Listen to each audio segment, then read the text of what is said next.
Hello, friends. Let me ask you a simple question. Why do two people start their journey on the same day with the same dream, the same government scheme, the same loan amount, and sometimes even from the same village, but after 5 years, one becomes a successful entrepreneur and the other quietly returns to a job? What makes the difference? Is it money? Is it subsidy? Is it luck? Or is there something else that most people never see? Today, we are going to talk about the most important factor behind every successful business. Not the loan, not the subsidy, not the machinery, not the government scheme. We are going to talk about the entrepreneur. Because before every successful business, there is a successful entrepreneur. Let me tell you a story. This is the story of Sunita, a simple woman from a middle-class family. For years, she looked after her home. Every month was a struggle. School fees, electricity bill, household expenses, medical expenses. Life was moving, but dreams were standing still. One evening while serving dinner, she quietly said to her husband, "I don't want to spend my whole life worrying about money." Her husband smiled and replied, "Then what do you want to do?" She said, "I want to build something of my own." That night changed her life, not because she received a loan, not because she received a subsidy, but because she made a decision. And friends, every successful entrepreneur starts with a decision, not with money, not with a bank loan, but with a decision. Most people think entrepreneurs are special people, but they are not. Entrepreneurs are ordinary people who decide to do extraordinary things. The difference is not in their background, the difference is in their mindset. The first quality of a successful entrepreneur is risk-taking now. When people hear the word risk, they become scared. But every day we take risks. When a farmer plants seeds, he is taking a risk. When a parent invests in a child's education, they are taking a risk. When a student moves to a new city, that is also a risk. The question is not whether risk exists. The question is, can you manage risk intelligently? Successful entrepreneurs do not take blind risks. They take informed risks. They learn, they research, they plan, and then they move forward. Sunita also faced risk. Her relatives said, "What if the business fails? What if you lose money? What if customers don't come?" She listened to everyone, but she did not stop because she understood something important. There is also a risk in doing nothing. The second quality is decision-making.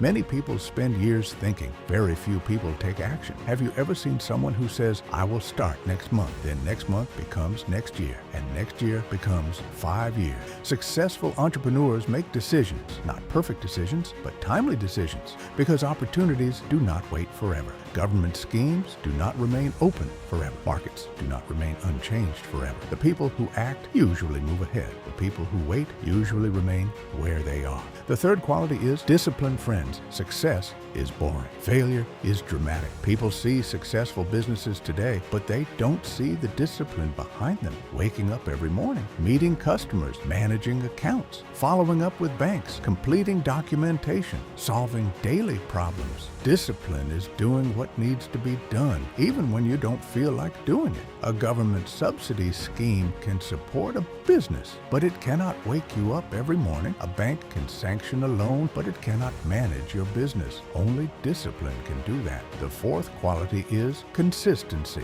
Let me ask you something. What happens if a farmer waters his crops only once a month? Will the crop grow? Of course not. The same rule applies to business. Success comes from small actions repeated consistently. One customer today, one improvement tomorrow, one learning every day. Most businesses don't fail because of one big mistake. They fail because people stop being consistent.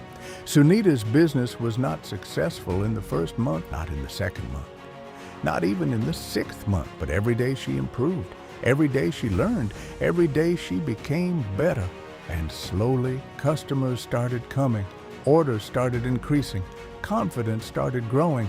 The fifth quality is persistence. This is perhaps the most important quality because every entrepreneur faces problems. Every entrepreneur receives criticism. Every entrepreneur faces delays. Every entrepreneur experiences setbacks. The difference is simple.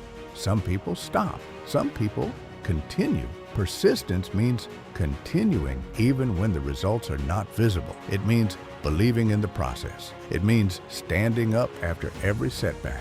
Many successful PMEGP beneficiaries were not successful because everything went smoothly. They became successful because they did not quit when challenges appeared. Many women entrepreneurs were discouraged by society, yet they continued. Many farm entrepreneurs faced market fluctuations, yet they continued. Success usually belongs to those who stay in the game long enough. Now let's talk about you. Take a moment and ask yourself 5 questions. When I face risk, do I run away or do I prepare? When I need to make a decision, do I act or do I keep postponing? Am I disciplined in my daily life? Can I stay consistent for 1 year? Can I continue when things become difficult? Your answers will tell you more about your future than any subsidy scheme. Friends, government schemes can create opportunities. Banks can provide funding. Loan doctor can provide guidance. But nobody can replace the entrepreneur, because ultimately it is the entrepreneur who makes the business successful. Not the scheme, not the subsidy, not the loan. Always remember this: a strong entrepreneur can build a strong business even with limited resources. But a weak entrepreneur can struggle even with a large loan and subsidy. That is why before building a business, build yourself. Before improving your project, improve your mindset. Before asking for funding, ask yourself whether you are ready for responsibility. Because the biggest investment in any business is the entrepreneur. I am Prakash Rathod, and this is Loan Doctor Academy. In our next session, we will discuss how to choose the right business for yourself. Until then, keep learning, keep growing, and remember, a successful business begins with a successful entrepreneur. Thank you.